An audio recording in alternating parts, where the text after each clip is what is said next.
All the stories about the difficulties of running a family business are true. It, it's, it's difficult at times.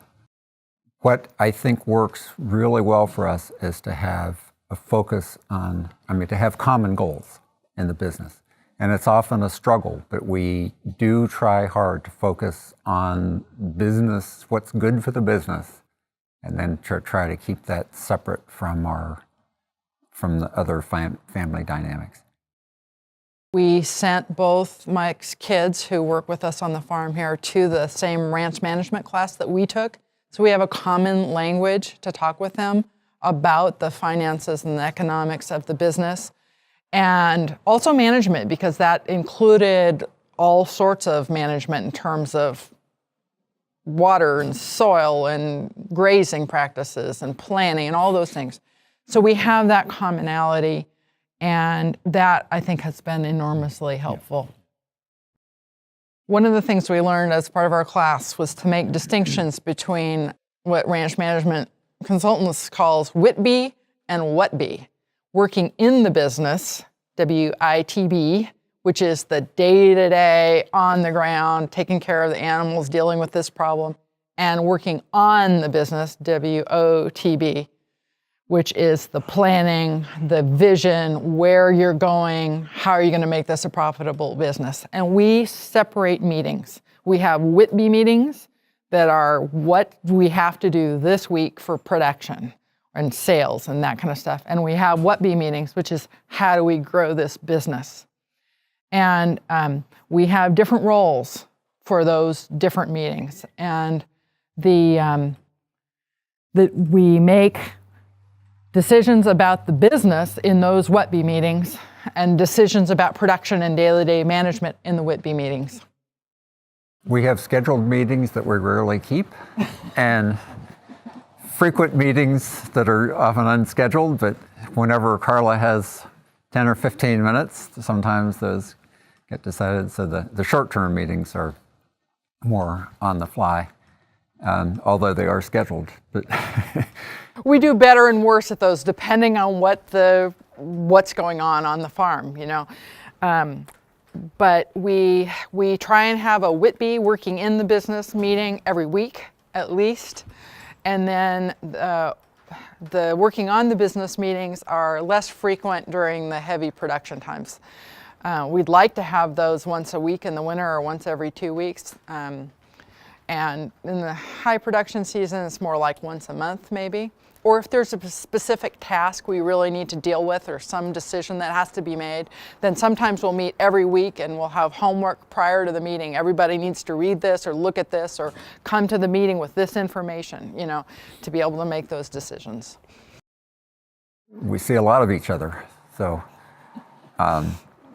it gets,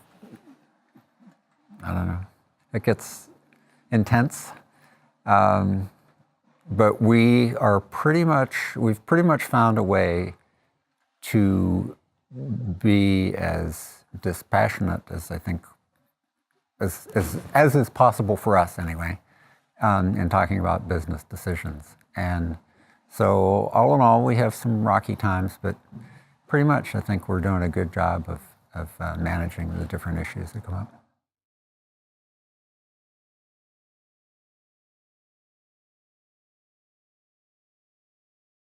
I'm extremely fortunate. My parents were gentle, but then again firm. And when I came back for the first year or two, I just kind of worked as a laborer. I was eased into it slowly. Just did everything from cutting grass to changing water to things like that, but I didn't make a decision making. Over the next 2-3 years, I slowly eased into more and more decisions. And by probably the 5th year, I was allowed to make the lion's share of decisions, for better or for worse. Mom and Dad have been great. They're very conservative. Things that I have ideas on, I learned to go and allow them to absorb it. And after that, then, coming back with some reasons why it would be good for our family operation.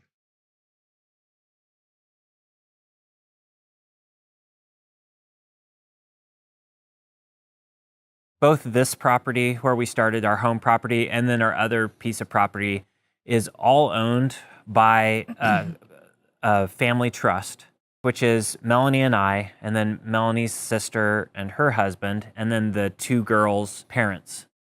Family trust then leases the land to Blue Fox Farm. So Melanie and I own Blue Fox Farm, which is an LLC. And that has been really good for all of us because it really keeps everything separate. As a farm, we're not trying to operate for our shareholders or operate for, to make the family financially secure or anything like that. It's our responsibility. For Melanie and I, as far as personally, I think that we've both just really kept an open line of communication with each other.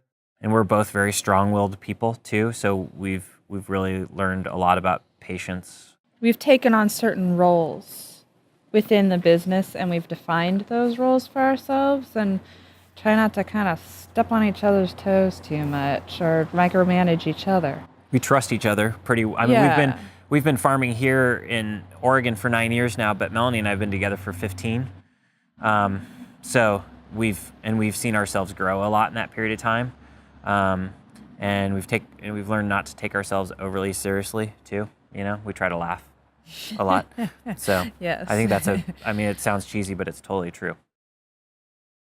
Probably the best way that we make decisions, like the actual logistics of coming up with the time to make those decisions, is we talk on the phone a lot.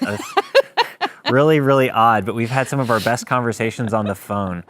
To anybody that has young children, they may understand that our children don't let us have conversations. So it's either like him calling me from the other side of the farm and texting back and forth. This is crazy.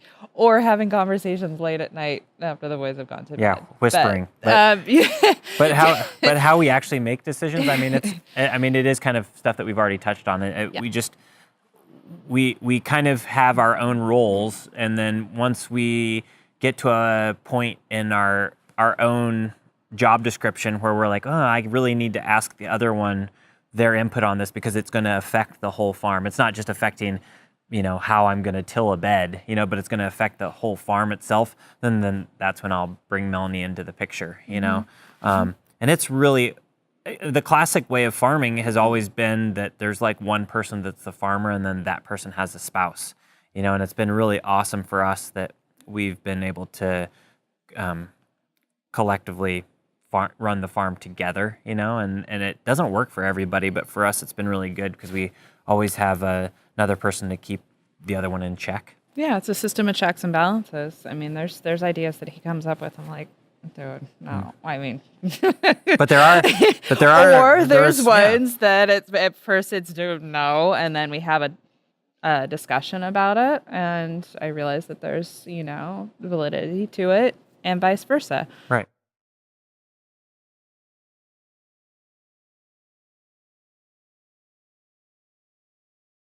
Coming back to the farm, my mom's big thing was that a farm can only support one farmer. And I was like, but I've been reading that potentially there could be multiple operations on one farm, And so that was my job, to come up with my own business. My dad and I don't overlap really at all on the farm. We certainly help each other, and it's wonderful to have multiple people here that are capable. I find that it's really wonderful for people to have their own work and their own jobs. For Tal to be able to do his animals, and he's responsible for them. He makes his own decisions. I try really hard not to worry about that, and to let him do his thing and have his business. And I harvest a truckload of vegetables out of here every single day for his pigs and chickens and turkeys, and I give that to him. And in a way, it's a wonderful thing. Here I'm able to offload all of that stuff and feed those animals while the animals come and help my soil. But really, he comes down to when things need to be harvested, how to feed them. He has to go pick up his own feed. He has to deliver his own pigs to the butcher, and all those things happen on the same day of our big market and stuff. So I can't do all those things. And there have been a few days, where he fights fire and he does a couple other things. He's also a professional rodeo cowboy, so he is gone sometimes. And I work really hard when he's gone. And in the summer, I go to the Grand Canyon for 2 weeks, and he holds the fort, and he harvests vegetables and drives the truck, and he does the whole thing. So on occasion, we don't sleep and we cover for each other.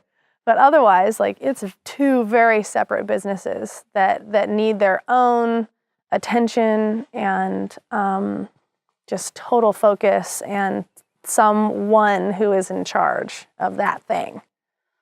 Yeah, it's good to sort of divide and conquer.